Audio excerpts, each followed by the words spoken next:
And I find it kind of funny, I find it kind of sad. The dreams in which I'm dying are the best I've ever had. I find it hard to tell you, I find it hard to take. When people run in circles, it's a very, very mad world. Mad world. I'm Vin. I'm Sori. And this is Sundown Week. Mental Healthness, Dark Side of Life. Mental Healthness. Actually, that works. That's good. That's a good name for a band. You're welcome. You heard it here first. Yeah, but we're going into really focusing on mental illness. Can you get over it? How do you work with it? Are we doomed to this fate? That type of thing. We're working it out. And the different stages that you go through, you know, as you're traveling through the cycles. Shout out to the big homie Esteban de Herrera for bringing us this week. Yes, for my playlist. For timely topical political commentary, you can hit us up in Middle America with Vin and Sori. Vincent and DL Beluga are about to get back on track. If you, dear listener, would like your song reviews, there's multiple ways to do so. $1 at the gate gets you in at Patreon. You join an alliance that influences what songs we do, but there's also the Fast Pass option. $125 gets you straight to the head of the line. You do it 3 times, you get bounced down to $75 rate.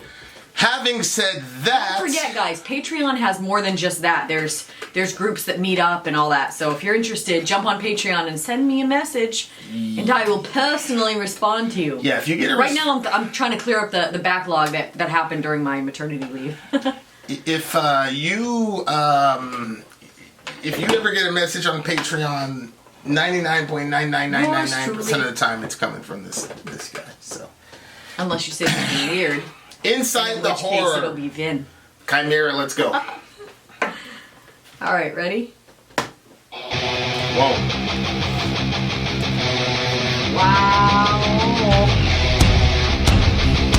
That was up really loud.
Whoa, bro.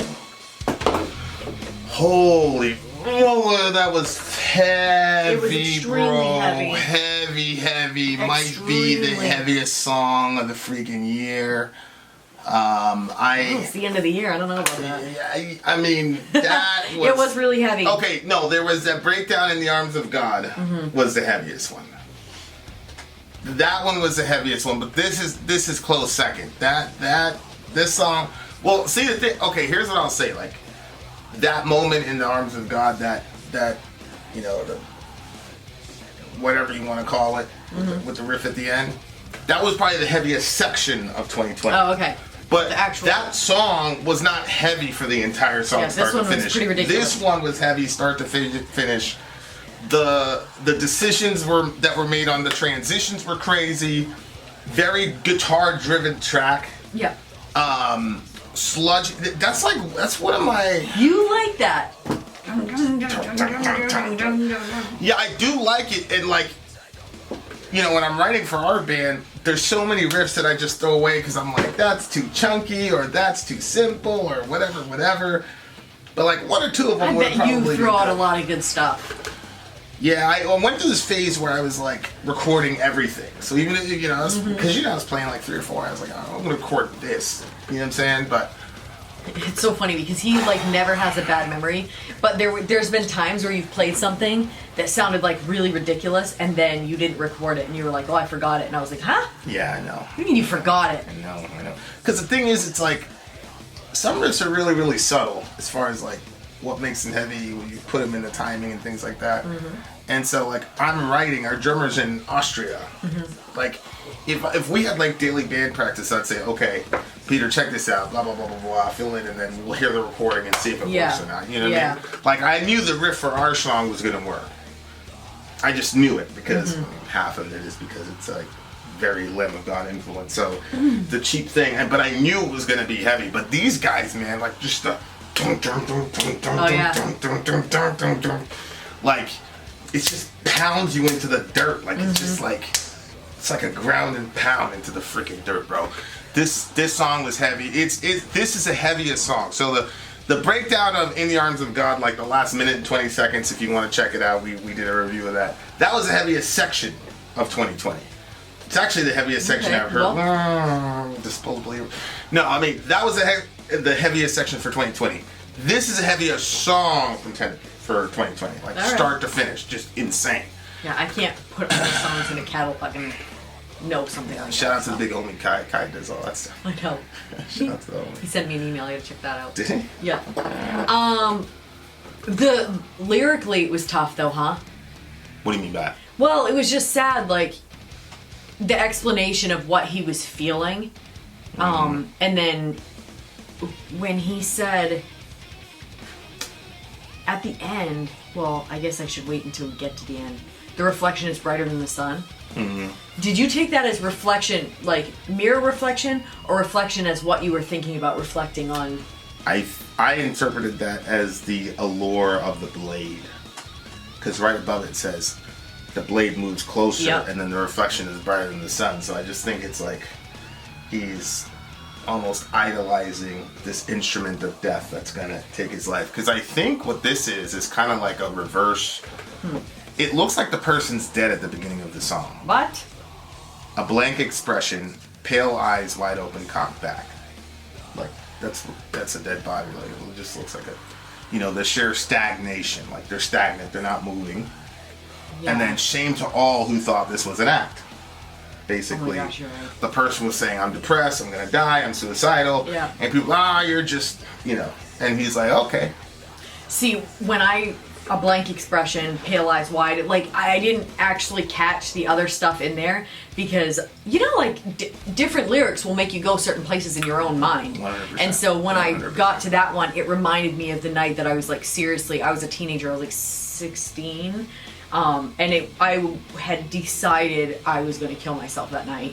And my mom knew that something was up, and she was like in my room trying to like talk to me and stuff, and I was like just staring at the ceiling, but I wasn't seeing the ceiling. I was seeing exactly how I was gonna work this whole thing out to, in my mind, perfection. So that's what that was. I didn't even realize, but yeah, that I can definitely see that is a body. Yeah. Best years of his life felt wasted protecting a secret.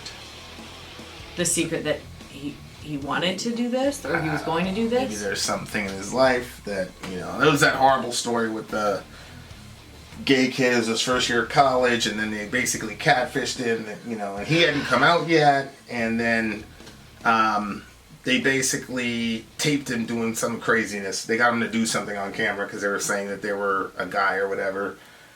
And it was like his roommate. Yeah, I was going to say, I think they left the camera running in his room. Yeah, his roommate knew he was gay, but the kid hadn't come out yet. And then the video went and it circulated all over Facebook and all that. And he was like, nope, I'm not. He killed himself. So, a lot of people, they got those things and they can't bear with it being, publicized or whatever. So I don't know. Maybe there's some mystery thing that he did. Or the secret that he's carrying is that he's suicidal. He's been suicidal for quite some time. I'm not sure. Yeah. I mean, there's so many things that could be. Because, like, when you think about, how, like, within families, if there's, like, sexual dysfunction, or molesting that took place, like, a lot of times family members will sickly protect the 100%. The perpetrator 100%. And the victim is just left out to dry. Yeah. And so, the best years of this life felt wasted protecting a secret. You know what I mean? Like, sometimes you find yourself protecting That's a good point. something that should never have been a secret in the first place. Good point. So, I mean, I'm not saying that's his situation, but that is what kind of came to mind. Yeah, it's those things that, like, like we know a lady that's, like, literally, perception-wise, is the nicest human being of all time. Mm-hmm.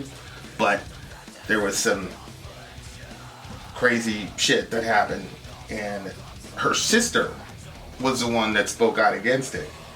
And the nice one, who is, I think, the older sister, completely slandered her own sister, threw her under the bus, had everybody thinking she was crazy. Yeah, literally made her out to be like she was crazy. When in reality, she was right. And they were all crazy for empowering this person to do what they were doing. Well, the secret had been kept for so long that eventually the perpetrator was dead. Correct. And so then everybody feels bad to shit on a dead person. They're like, well... Yeah, God doesn't know. Well, no, I mean, I totally hear you. I think that it needed to come out. So the living person has to live with that secret, and not only live with that secret, like, live with the fact that their family members were protecting not them, not the victim, but the person that did it. It's just wild. There's a lot of systems like that. A lot of family systems. And then a lot of times, so then obviously because all this horrible stuff had happened, she made not the best decisions for her life when it came to life partners, and then staying in those relationships became to be too much, and so then there was more. It was just so many decisions and choices that she made that just gave them more reason to be like, wow, this girl, but never saying self-fulfilling prophecy. Yeah 100%. And like, I say this all the time, like, there was a girl that's related to you, and she was going to kill herself, her boyfriend, whatever. Remember we jumped in the car that day and drove like 3 hours to... Was she in Bangor? Actually, I think so. Yeah. It was a pretty long freaking drive, bro. So, we went over there to talk to her till like 6, 7 in the morning. I didn't get back home till like 12. Remember, that was a long freaking drive, bro. Mm-hmm. So, and we didn't, like... like, I passed out in the SUV.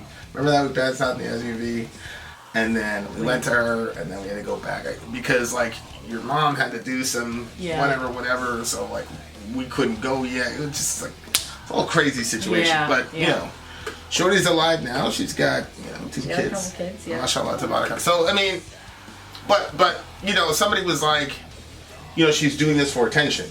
Yeah. And my response to that has always been, well, then give it to him.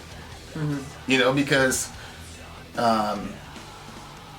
it's like a baby. Like, a baby doesn't have the words to articulate what's going on with him or her. And so they just go, ah! They just cry out. Yeah. And, it's like, you wouldn't say, oh, he's doing that for attention. Mm-hmm.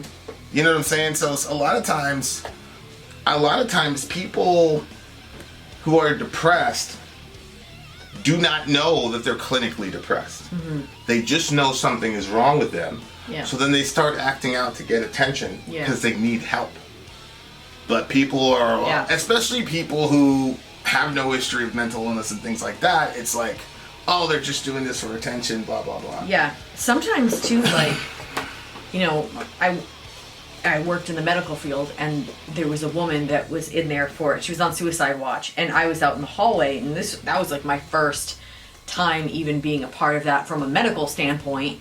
Right. And so everybody was out, and the professionals were out in the hallway and stuff, and they were like, the professional said, she's not really going to kill herself ever. Like, all of this is for attention. And she said, like, she's like a habitual person that does this, you know, she's always in here, and it's always an attempt, and it's always a failed attempt and stuff like that. And so, you know, I was taking my cues from the professionals. I'm like, okay, well, we must know all about this, and it's good that we know this. So, you know, I was like talking to her in the room, but in the back of my head I was thinking, well, this is just like a big faking thing, you know. And then, of course, they weren't relying on me to like help this person mentally or anything. I just had to watch her to make sure she didn't do anything more. So anyway, she ended up leaving, and like, it turned out I was visiting somebody, and she came up into their driveway, and I was like thinking, holy crap, that's the lady from the hospital. And she was like totally different when she came up. She was very outgoing and fun and cute, and she had these big earrings and all that. It was just, she's a cute little person. And so she was talking and stuff, and then weeks after that, she went through with it, and she killed herself. It was right around the holidays. And it was like, I remember like feeling like, really? Like, the professionals were wrong? Because I always had this idea, and I think that it's, you know, the way that I was raised, like, you looked at adults or people in positions of authority as like someone who really knows what they're talking about, and so you don't question the authorities, you go along with them because they are the professionals and they know. And so it was just like another one of those moments where I was like, are you serious? Like, that woman was dead wrong. Like, she was wrong, and maybe it was that attitude, like maybe she influenced the other people that were taking care of this woman. And see, that's the thing about those faux suicides or false suicides, right? Is like, it's a very strange conundrum, because what happens is, if you react to it properly in a humanitarian perspective, or Christian, whatever you want to say, if you do that, many times it'll just stay as a, you know, attempts. Crying wolf. Yeah. Right? So that's the conundrum is, if you pay the person the right amount of attention, like what we did with that girl, then it tells them, no, people do care about you, people do love you, so you don't have to leave. So then they go, oh, and they don't do it again. Right, so then other people look at it and say, see? Correct. But if you don't follow up on it and they do it, then you're going to say, oh, it's real. Right? Wow. So it's like, that's true, though. Yeah, I mean, look, if the person's consistently calling for attention, whether or not they're going to kill themselves in that moment, get to the root cause of why they're crying wolf then. Yeah. What's going on with them? Why are they always so it's like, people are so stuck on the, oh, it's fake. And, you know, obviously me being a person who's had two of them in my, you know, very, very important people in my life who've done that, you know, so obviously I have a much different perspective. You know, and growing up with mental health issues in my family, generationally, like 4 or 5 generations down the line. So I have a different perspective and understanding about those things. And the other thing people don't realize is, like, a lot of times when these people make this decision, they get happy. That's one of the signs of impending suicide, is you've got somebody that's depressed the whole time, and then all of a sudden, randomly, for no reason, they're happy and they're calm. That's a bad sign. But what happens with a lot of people, no, that can't be. It's like, to them, the burden of existence is over. Yep. It's like you know, you get your high school credit. Stuff sad. You get your credit in high school. So senior year, you're just screwing off because it's already done, and you're happy. Where you go grinding for 3 years. Yep. So with a lot of these people, it's like, oh, I've been grinding for, you know, 32 years of my life. I can't get over this thing. I've been going back and forth, but then boom, I'm settled on this decision. That burden is gone. Mm-hmm. And it's basically a couple weeks till I'm out of here. Let me just go and talk to my friends and enjoy myself and yada, yada, yada. And then boom, they're gone. So it's tough, you know. And obviously, you know, I got a coworker where that happened with. And I, you know, to this moment, I'm not sure if the actual story is the actual story, but that would have been an example, right? Because I had just got done talking to her, like on a Friday, and we were plotting world domination, you know, in another line of business, and she was really excited, and I had onboarded her, and I got her $15,000 extra dollars. I mean, she was Gucci. That was on a Friday. I get a call Saturday morning. She's out. She's gone. You know what I'm saying? And again, there's some really kind of interesting, you know, things around that. But it's very, very important. Like you don't have to be some licensed therapist or whatever. You just have to be a friend or a father or a sister or a brother. You know, like you just have to love the person and say, and you know, if you know. I remember like hearing that a lot. Like, well, just go do it then. You know what I mean? Like. Because I think people get exasperated when they're dealing with people with mental health issues. Yeah. Because a lot of times it's like, perceptively, it's nothing. Like, nothing happened. Things are going good. Why are you randomly upset? Oh, you're going to kill yourself again. Well, just do it. Like, I understand the plight of the caretaker of the mentally ill person, too. Like, it's not no, I mean, or. I see what you're saying. Yeah, because that's... Like, I've never been close to anyone who's like threatened suicide all the time. Right. Like, I know of someone who has said it so many times. They all say that person's brave for...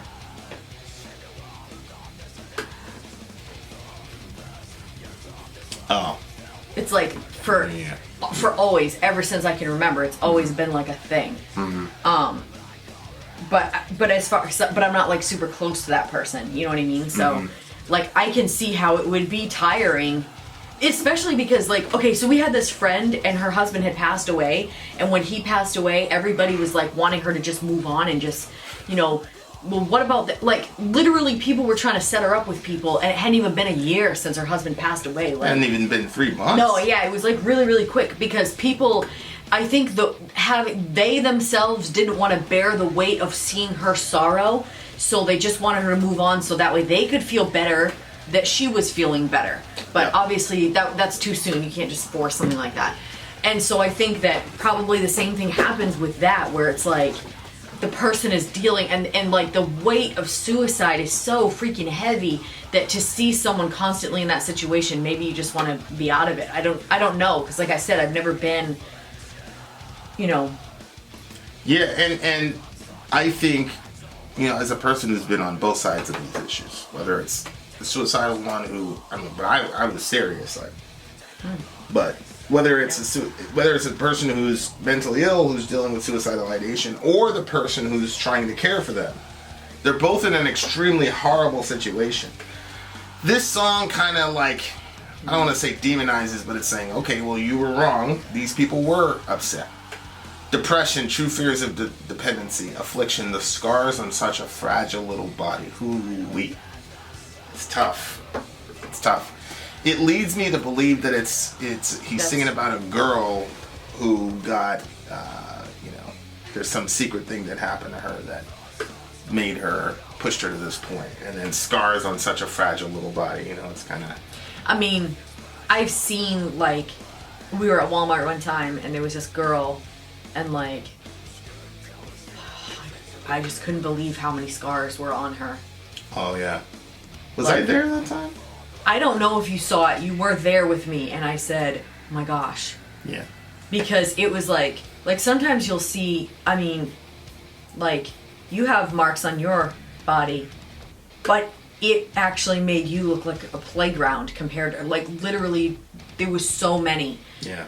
Oh, like, I've seen it before, like, on a show, like, there was, you know, somebody had kind of gotten out of it, but they're, like, holy moly, there was so many. But this girl was, like, right there in Walmart, so I was like, oh my gosh, like, and I wanted to, like, do something to fix her, so she wouldn't feel like that anymore. But it's like, I find myself in these situations sometimes where like somebody looks like they're really suffering and I want to like do something, but I don't do anything because I don't know what to do. And so then I just end up like sitting there. Like last night, there's like this karaoke thing, and different people will kind of like go in and like live stream and stuff in it. So you can see, I don't know. Anyway, so like and probably this is going to sound really offensive, but like there's some people that are like, they're trans, but they're like awkwardly so. Like it doesn't look like they're transitioning very well. It looks like they're having a lot of dysfunction there, and like when I see a situation like that, I always feel like I just want to help the person. And like I want to know, like, you know. So I found myself like last night I was just like sitting on my phone thinking, well, what can I say to this person? Why, you know, were because people like trolling her? Well, some people were being mean to her, okay, and then other people were being nice, but I think people really didn't know what to say. So like the people that were being nice were like, oh, I love your contacts, I love your hair, I wish my boobs looked like that, like all these things like that. Like nobody, like everybody was just commenting on her physical appearance, but like I don't believe that they were true compliments, because the way that she was put herself together, you could tell she just hasn't really, like, it wasn't smooth, you know? It's expensive. It's very, very expensive. Well, yeah, it's probably the expense, but also, like, if you've lived your whole life as a male and now you're transitioning to a female, like, putting on your makeup is not, I mean, if you had to put makeup on, babe, it would look horrible, you know, because you're just not used to it. So there's just, you know, and I felt like people were complimenting things that were not actually, like, as awesome as but I think that people didn't know what to say, but they were trying to be nice. And so, like, I just, you know, I said, people asked where she was from, and I said, I hope the people in your town are nice to you, because I was thinking about, you know, like some of the people in our village and how they've said they've had, you know, like a lot of mean things happen to them and stuff like that. And like, so anyway, like those types of situations where you can see that somebody's, you know, suffering, and you want to help them. Like, really what it boiled down to was her eyes. Like, when you're just looking into her eyes, like, the eyes are like the window to the soul, and you could just tell that there was a lot of sadness. So, well, yeah, and that was like, I think that's the point of the title. I'm not saying that all trans people are sad, just so we can be on the same page. I'm just saying this particular person looked particularly sad to me, and so I wanted to be able to help her, but didn't know what to say or do. Yeah, I think that's the title of the point of the title. Take a look inside the horror, visualize the horrors inside. I think it's a way of saying walk a mile in this person's shoes. You know, if you had these things stacked up against you, you know, what would you do? How would you feel about it? Yeah. And it's true. It is horrifying to be in a depressed state, because there's a lot of times you feel you can't get out of it. You know what I'm saying? So, and it's one of those things that you would only be able to truly know if you've experienced it. So he's saying, take a look inside the horror, you know, and visualize the horrors inside. Like, visualize what these people have to go through. Like, even if, you know, like, especially when it comes to the trans question, like, people, they're freaks, blah, blah, blah. It's like, you think somebody woke up one day and said, you know what, I'm going to completely marginalize myself. Not only from society, but from family. Like, regardless of what you think should happen in the, you know, in the context of that sort of dysphoric moment for those folks, like, you should have some compassion on them either way, no matter what side you fall on. And that's the thing that bothers me, is like they're kind of like, in the whole LGBT kind of world, like, trans people are kind of you're still able to diss them, insult them, be insensitive to them, and keep your job, and there's no... Really? Oh, yeah. Like, trans people, like, there's not a lot of... They get kind of treated differently. I didn't know that. Yeah, they do. So, you know, even in liberal... Even within the LGBT community itself, like... I used to follow this guy, Joe My God. He's a gay dude, and he has updates and stuff, and, like... anytime something trans would come up in the comment section, all the gay folk, blah, blah, it's crazy. It's just weird stuff. So shout out to all my trans folks. Yeah, like, so with her, I stayed on for a while because I wanted to actually hear her vocals. She never got to singing because she spent so much time talking about the people that were going after her and saying, you know, like, I'm not giving you guys any space. Like, I'm doing my own thing. But she was giving them space. She gave them so much time that I never got to hear her sing. So, yeah. It was just sad. I was just sitting there on my phone. You woke up. And I was like, this probably looks really, like, odd because I wasn't doing anything. I was just sitting there just like, what can I do? Like, what can I say? Like, what can I... But you're a pretty good ally for people with those types of issues. Like you've been for me. You know, I handle it by myself pretty much my entire life. So, you know, I know now, you know, after close to 3 years of marriage, it's like, oh, you're just now, you know, leaning on me or whatever. But that's a pretty big step for me. But you're really good with that stuff. So, you know, you're pretty rare when it comes to that. But yeah, this is hard stuff, man. Really, really hard stuff for people to deal with. And a lot of pain out there, and a lot of like, you know, I think it's one of my favorite quotes from the Hadith. I'm not sure if it's a Hadith or if it's actually in the Quran, but when Muhammad says, even a smile is charity. You know, so I try to use that, you know, a lot. But of course, it's hard now because everybody's masked up. You know what I'm saying? But you can give virtual smiles to people, I guess, and try to do that because, you know, you never know. It'd be a little thing that keeps somebody here for one more day. You know what I mean? Yeah. So. Well, I think that it's even more important now to just say hi to people because, yeah, we can't like give a smile, but hey, how's it going? Like, there's so much distance that you feel from everybody because, like, everybody's. Remember one of our last walks? Remember that the two ladies are walking the dog, and they look kind of hippie-ish, and then they said, "Hi, friends." That's right. Yes. Hello, friends. Hello, friends. Hello, friends. I thought that was so cool. Yeah, it was super meaningful to me as well. I just think in this COVID situation, like, again, that's one of those things where it doesn't matter what side you fall on in the discussion. Everybody can agree, like, people are feeling isolated from other human beings, and you kind of need that, you know, milk of human kindness, or the better angels of our nature, as it were. But there you go. Really, really good song. Heavy as hell. 9.9 for me. Sori's thinking long and hard about this one. I am, because it's a good song, but it almost feels, I think that I have to silent count this one because the beginning, that's really, you know, a shame to all those that thought this an act. Yeah. That's pretty tough. And then, like I said, you know, seeing that woman last night, like, it just, I don't know.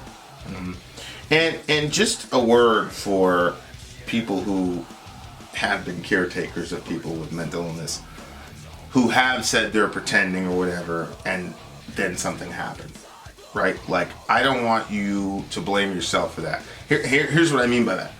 You had trained professionals in Sori's case, and they missed it. That happened more than once, because there was that other person that their family member had committed suicide. Yeah. And the caretaker, well, the medical professional in the situation was saying that person needs to move forward. Stop talking about it. Yeah, it happened like 2 months ago. Yeah, and so I listened again to the professional, and honestly, but again, I kind of feel... he wasn't a psychologist or a psychiatrist. You know what I mean? Like, no, he wasn't, but he was. See, the way that I looked at it as, he was in the medical field, and he had been great friends of this person, or so I thought, for years and years. Yeah. So I thought, okay, he knows best what's best for that person, because they're not going to know what's best for them. And I do think that, like, that person tend to be somebody that whenever I was around them, there was always some wallowing going on. So it just seemed like they're probably right. And to my shame, I think that I will also say that carrying the weight that person had, the moment that person walked into the room, you just felt that heaviness come down on you.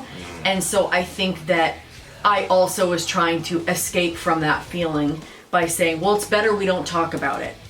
So I think that I didn't think a whole lot about what he was saying because I almost kind of wanted that escape myself from that situation. Yeah, but I just think human beings are extremely complex. You know, if you've lost somebody due to suicide and you said something reckless to them, there's that guilt feeling that you carry around all the time. And I just think, you know, it's like you got to take that situation and just move forward with it and say, okay, I'm going to have an opportunity next time. And, you know, it doesn't, you know, beating yourself up about it's not going to solve anything. You just resolve to yourself like, okay, next time it happens, I'll be ready. It's obviously easier said than done, but there you are. So, good song, Mr. Dayhead. Good lyrics, heavy as hell. Okay, so after this song, tonight we're going to have one last song for Sundown Week, and then after that, be on the lookout for the manifesto, and I will be reading that. For sure. So. Vin out. Sori out. Gone. Stick around. Don't do anything just because you're feeling, you know, some sort of way, because things change and they don't always stay the way that they are. And even if it feels like they're staying the way that they are, like, you're needed and you're wanted and you're loved, and we're glad that you're around. You know, there's lots of times people will reach out and, you know, they'll express that they weren't going to be here anymore and they had these thoughts or whatever, and I'm always like, so glad you didn't listen to those thoughts and that you're here with us. The other thing is, it's like very, very close to, you know, Christmas. You know? Yeah. So Thanksgiving is always a dangerous time, and so is Christmas. So just resolve to get to your New Year's resolution. Right. Yeah. So. And we have, like we said, on Patreon, there's lots of things that you can do and groups that you can join. If you're unable to, like, do Patreon, but you still want to be, like, part of groups and talk to other people, just send us an email and, you know, we'll see what we can do to kind of hook you up in spots just to meet other metalheads that, you know, they're not going to be professionals. They're going to help you get out of your mental illness, but they could, you know, just be friends. So, anyway, bye. Vin out. We'll do Did that we do again. that before? Vin out. Sori out. Gone.